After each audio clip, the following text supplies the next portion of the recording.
জম্বির হামলা হয়ে যায়। এই জম্বিগুলা আমাদের পুরো শহরকে ধ্বংস করে দিচ্ছিল।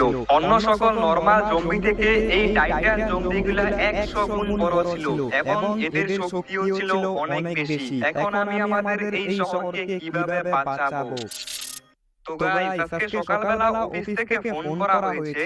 আমাকে অফিসের কাজে যেতে হবে অন্য একটা শহরে। তাই আমি সকাল সকাল খেয়ে-দেয়ে রেডি হয়ে গেছি। আর এই কাজটা করতে পারলে আমার প্রমোশন হবে একদম কনফার্ম। তাই আমাকে এই কাজটা করতেই হবে। তো আমি আমার গাড়ি নিয়ে বের হয়ে পড়েছি। আমি যাব অন্য একটা শহরে এবং অন্য একটা শহরে যেতে হলে আমাকে ট্রেন ধরতে হবে। না হলে গাড়ি নিয়ে যেতে পারবো না, অনেক টাইম লাগবে। আর আমাকে আজকে দুপুরের মধ্যেই যেতে হবে। এরপরে গেলে আমার কাজটা করতে পারবো না। তো এখন আমি চলে এসেছি ট্রেন স্টেশনের সামনে। তো সামনেই কিন্তু ট্রেনটা দাঁড়িয়ে আছে।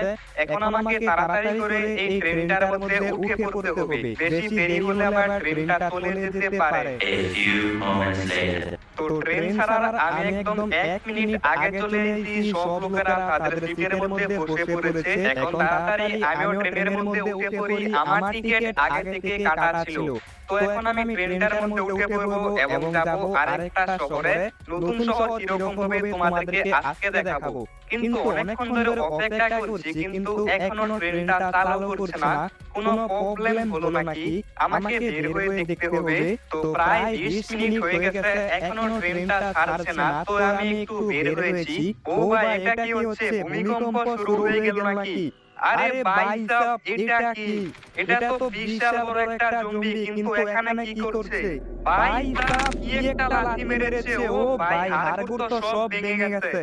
কিন্তু এত বড় জম্বি এদিকে কিভাবে আসলো? ভাই, জম্বিটার সাইজ একবার দেখো, ট্রেন থেকে কত বড়।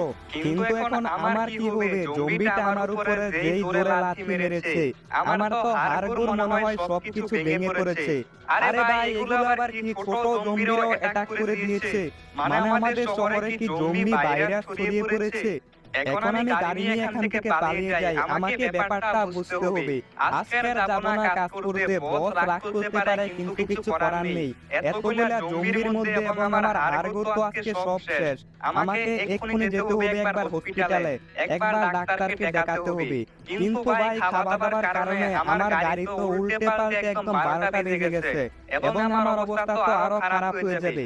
কিন্তু আমি এটা বুঝতে পারলাম না, এত বড় জম্বি আমাদের শহরের মধ্যে কিভাবে আসলো? এখন আমি আমার বাড়িতে চলে এসেছি। দেখি তো জম্বিদেরকে মারতে পারি কিনা। আরে, জম্বিদেরকে তো মারতে পারছি খুবই সহজেই, কিন্তু একটা একটা করে জম্বি কতগুলা মারবো আমি? জম্বিদের মারতে